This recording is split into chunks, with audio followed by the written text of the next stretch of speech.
Bienvenida, bienvenida a este análisis a fondo. Hoy nos vamos a meter a uno de los momentos, yo creo, más fascinantes de la historia del pensamiento. Nos vamos a la antigua Grecia. Nos vamos a la antigua Grecia, justo a ese punto donde las matemáticas y la filosofía chocaron de frente con una pared que parecía, pues, insuperable. Una pared que se llamaba infinito. Y tenemos una colección de textos que son casi como el expediente de un caso sin resolver. Me encanta esa analogía. Los protagonistas son dos mentes geniales, Eudoxo y Arquímedes, y su lucha con conceptos que hoy nos suenan a cálculo de universidad. Límites, infinitesimales, el infinito mismo. Exacto. Y nuestra misión aquí es entender cómo estos genios, sin tener ni álgebra ni calculadoras, vaya, ni siquiera los números como los conocemos, no solo sentaron las bases del cálculo moderno, Que ya es muchísimo decir. sino que lo hicieron creando herramientas mentales para esquivar problemas que, de verdad, amenazaban con derrumbar toda su concepción de la realidad. Es que para valorar su hazaña hay que entender el tamaño del lío en el que estaban metidos. Por un lado, el descubrimiento de los números inconmensurables. A ver, explícanos eso. Imagina ser un pitagórico. ¿Crees que todo el universo se puede explicar con números enteros y fracciones bonitas? ¿No? Y de repente te topas con que la diagonal de un simple cuadrado, la raíz de 2, no se puede escribir como fracción. Nunca. Es un colapso total del sistema. Un colapso. Y para acabarla, como dices, llegan las paradojas de Zenón. Híjole, esas son buenísimas. Buenísimas y terroríficas para ellos. Usan la idea del infinito para demostrar, lógicamente, que el movimiento es imposible. Que para cruzar la calle tienes que recorrer una serie infinita de pasos que nunca termina. O sea, tu matemática no funciona. Y la realidad que ves con tus ojos es una ilusión. ¡Qué panorama! Justo. Y esa idea de un infinito que nunca termina, un proceso sin fin, esa es la clave de todo. Para los griegos era un abismo conceptual, algo que tenían que rodear, controlar, pero nunca enfrentar directamente. El famoso infinito potencial. Exacto. Y esa noción va a marcar absolutamente todo lo que vamos a discutir hoy. A ver, vamos a desmenuzar esto. El problema con los pitagóricos, según entiendo de las fuentes, es que veían todo como si estuviera hecho de legos, ¿no? Ándale, buena analogía. El espacio era un conjunto de puntos como granos de arena y todo se podía medir perfecto con números enteros y fracciones. Y esa idea era increíblemente poderosa, pero también muy, muy frágil. En el momento en que un simple cuadrado de lado 1 les arrojó una diagonal que no podían medir con su regla numérica, la raíz de 2, todo el edificio se tambaleó. Y eso forzó un cambio metodológico brutal. Tuvieron que abandonar esa visión analítica de descomponer todo en sus partes más pequeñas.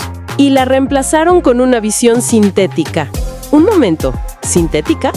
Me suena a algo artificial. ¿O se refiere más a síntesis, a juntar las cosas? Exacto, va por ahí. En lugar de analizar, de romper la figura en puntos, la idea era sintetizar. Tratar la figura geométrica como un todo. Como una unidad. Una unidad continua, indivisible, que manipulas con regla y compás. Y para medirlas, como los números ya no eran de fiar, tuvieron que inventar una herramienta nueva, mucho más abstracta y poderosa. La teoría de las proporciones. ¿La mismísima? Espera, esto suena importantísimo. Si los números fallaron, ¿cómo comparaban cosas? ¿Cómo sabía si un rectángulo era más alargado que otro, por ejemplo? Aquí es donde la cosa se pone increíble. Esto, y no exagero, partió a las matemáticas en dos. ¿Cómo que las partió en dos? Suena muy dramático. Y es que lo fue.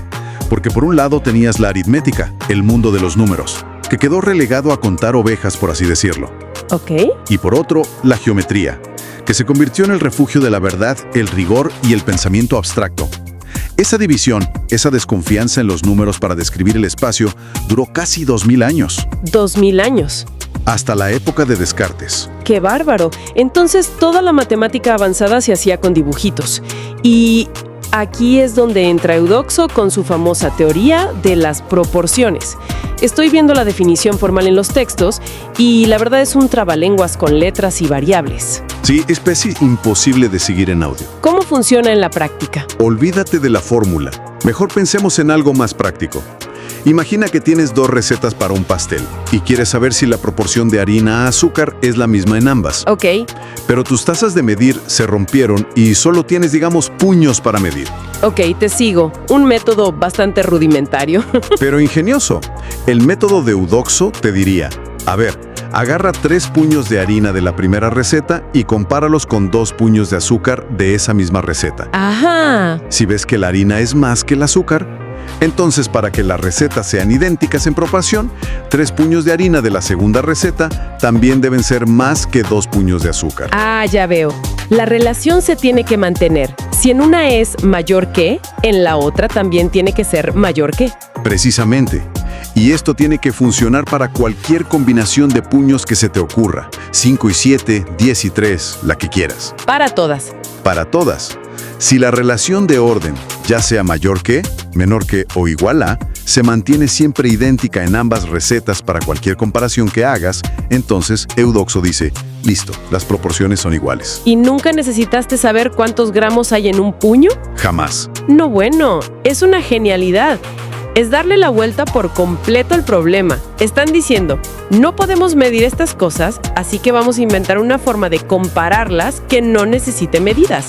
Con razón, la geometría se volvió la reina de las matemáticas. Y esta herramienta tan elegante es la base para el siguiente paso, el método de exhaustión o de agotamiento. Que es la forma que inventaron para, digamos, cazar el área de una figura curva, como un círculo, acercándosele poco a poco, pero con un rigor absoluto. Justo. Los textos lo explican con un ejemplo muy claro. Digamos que tienes una magnitud de 100, lo que sea, y quieres llegar a una cantidad más pequeña que 3.7. Ok. El método te da una sola regla. En cada paso debes quitar al menos la mitad de lo que te queda. Y el proceso es muy visual. Empiezas con 100. Le quitas la mitad, te quedan 50. 50. A esos 50 le quitas la mitad, 25. Luego 12.5, 6.25 y en el siguiente paso 3.125. Listo. En solo 5 pasos ya estás por debajo de 3.7. Rapidísimo. Y aquí la clave, lo que me llamó la atención, es esa condición de al menos la mitad. ¿Por qué tanta insistencia en eso? ¿No podrías quitar, digamos, un 1% cada vez? Podrías, pero tardarías una eternidad. Y ahí está la genialidad y la respuesta directa a Zenón. Claro. Al forzarte a quitar al menos la mitad, garantizas que te acercas a cero a una velocidad exponencial. El texto lo ilustra perfecto. Si en lugar de la mitad hubieras quitado solo el 1% en cada paso, habrías necesitado 329 pasos en lugar de 5. ¡Wow! Este método demuestra que puedes agotar una distancia en un número finito de pasos. Destruye el argumento de Zenón. Es el ancestro directo de nuestro concepto de límite. Entonces, Eudoxo les da este martillo conceptual increíblemente preciso y quien lo agarró y empezó a construir maravillas con él. Me imagino que aquí entra Arquímedes, ¿cierto? Aquí entra el maestro de maestros. Arquímedes toma estas ideas y las lleva a un nivel estratosférico. Empecemos con el problema clásico, calcular el área de un círculo. Ajá. Su intuición, su primer chispazo, fue imaginar el círculo como un polígono con un número infinito de lados. Como una pizza rebanada en una infinidad de porciones triangulares súper delgaditas. Ándale, justo así. La base de todos esos triangulitos juntos sería el perímetro del círculo, ¿no? ¿Sí? Y la altura de cada uno sería el radio. Así que el área, razonaba él, debería ser la mitad del perímetro por el radio. Una idea preciosa, pero... Basada en el infinito, un concepto prohibido. Claro, no podía llegar y decir, usé el infinito, lo habrían corrido de la Academia de Matemáticos. Exactamente. Entonces, ¿cómo lo demostró? Usando el método de exhaustión. En lugar de un polígono infinito, empezó a atrapar al círculo. Dibujó un polígono por dentro, digamos un hexágono, y otro por fuera. Ok, lo acorrala. Lo acorrala. El área del círculo, obviamente, estaba en algún punto entre esos dos valores. Luego duplicó los lados, dodecágonos por dentro y por fuera. Las dos áreas se acercaban más y más al área real del círculo.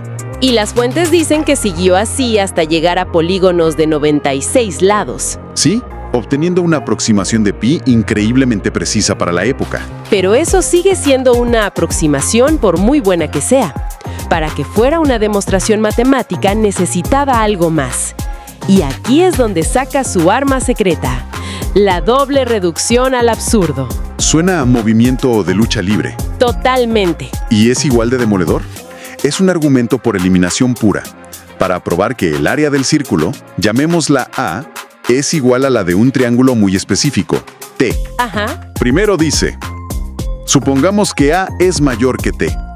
A partir de ahí, usando la lógica del método de exhaustión, demuestra que esa suposición te lleva a una contradicción matemática, a un absurdo. Ok, esa opción no es. Luego dice, bueno, entonces supongamos que A es menor que T. Y de nuevo, paso a paso, demuestra que eso también te lleva a otra contradicción. Híjole, qué elegancia.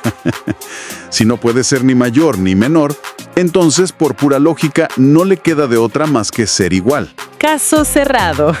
Es impecable. Y aplicó esta misma lógica a un problema que parece sacado del futuro, el área de un segmento de parábola. Aquí es donde casi inventa el cálculo. Aquí es donde se acerca peligrosamente. Lo que hizo fue inscribir un primer triángulo grande dentro de la curva. Ok. En los 2 huecos que sobraban, metió otros 2 triángulos más pequeños. Y en los 4 huecos que quedaron, metió otros 4 triángulos todavía más chicos. Ándale, como una muñeca rusa, una matrioshka, pero de puros triángulos. Exactamente. Y al hacer esto descubrió algo que lo debió de haber dejado helado. ¿Qué descubrió? Que el área de cada nueva capa de triángulos que añadía era, en conjunto, exactamente un cuarto del área de la capa anterior. ¿Un cuarto? ¿Siempre? Siempre. Esto genera una serie geométrica infinita. Entonces se topó de frente con una suma de infinitos términos, justo lo que se suponía que no debía hacer. Y lo resolvió. Usando de nuevo su infalible doble reducción al absurdo, demostró rigurosamente que la suma de esa serie infinita de áreas era exactamente 4/3 del área del primer triángulo que dibujó. Un resultado finito y exacto. ¿La primera vez? Y esto es 200 años antes de Cristo. Yo apenas podía hacer la división larga en la escuela. La mente de este hombre era de otro planeta. Y todo esto con dibujitos en la arena. Básicamente, geometría pura y una lógica a prueba de balas. Es alucinante. Pero Esto nos lleva a la gran pregunta. si estaban haciendo todo esto, sumando series infinitas, calculando áreas de curvas, ¿qué les faltó? Sí, ¿por qué no dieron el último paso? ¿Por qué no inventaron el cálculo? ¿Cuál es la diferencia fundamental con lo que hicieron Newton y Leibniz casi 2000 años después? La diferencia es filosófica y es profundísima. Radica en cómo concebían el infinito. Volvemos al infinito potencial. Volvemos a eso. Como dijimos al principio, para Eudoxo y Arquímedes, el infinito era potencial, un proceso que puede continuar para siempre, pero que nunca se completa. El límite es una meta a la que te acercas cada vez más, pero a la que nunca llegas. Justo. La idea de una cantidad infinitesimal, un pedacito de algo infinitamente pequeño pero que no es cero, les parecía un disparate. Como dice una de las fuentes, sería como intentar sumar ceros y esperar que te dé un número. O sea, para ellos, el área del círculo era aquello a lo que se aproximaba las áreas de los polígonos, pero nunca el resultado de sumar infinitos triángulos. Exacto. El cálculo moderno, en cambio, se atreve a dar el salto. Se basa en el infinito actual. Trata al infinito como una totalidad completa y manejable. Ya no le tiene miedo. No, para nosotros, el límite no es algo a lo que te acercas, es un valor que se alcanza. El área bajo una curva no es una aproximación, es la suma exacta de un número infinito de rectángulos infinitamente delgados. Es un cambio de mentalidad radical. Ellos usaban la geometría y la lógica indirecta de la contradicción.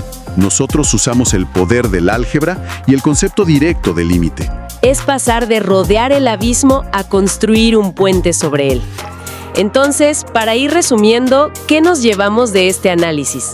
Por un lado, Eudoxo les da las herramientas para manejar lo inconmensurable. Y para acercarse al infinito de manera controlada y rigurosa. Correcto. Y Arquímedes usa esas herramientas, no tanto como un manual de instrucciones, sino como una guía para su intuición. Como una técnica heurística, para descubrir cosas asombrosas que luego se dedicaba a demostrar con su lógica impecable. Y nos enseñó que una suma de infinitos términos puede dar un resultado finito, una idea que sería la semilla del cálculo. Totalmente.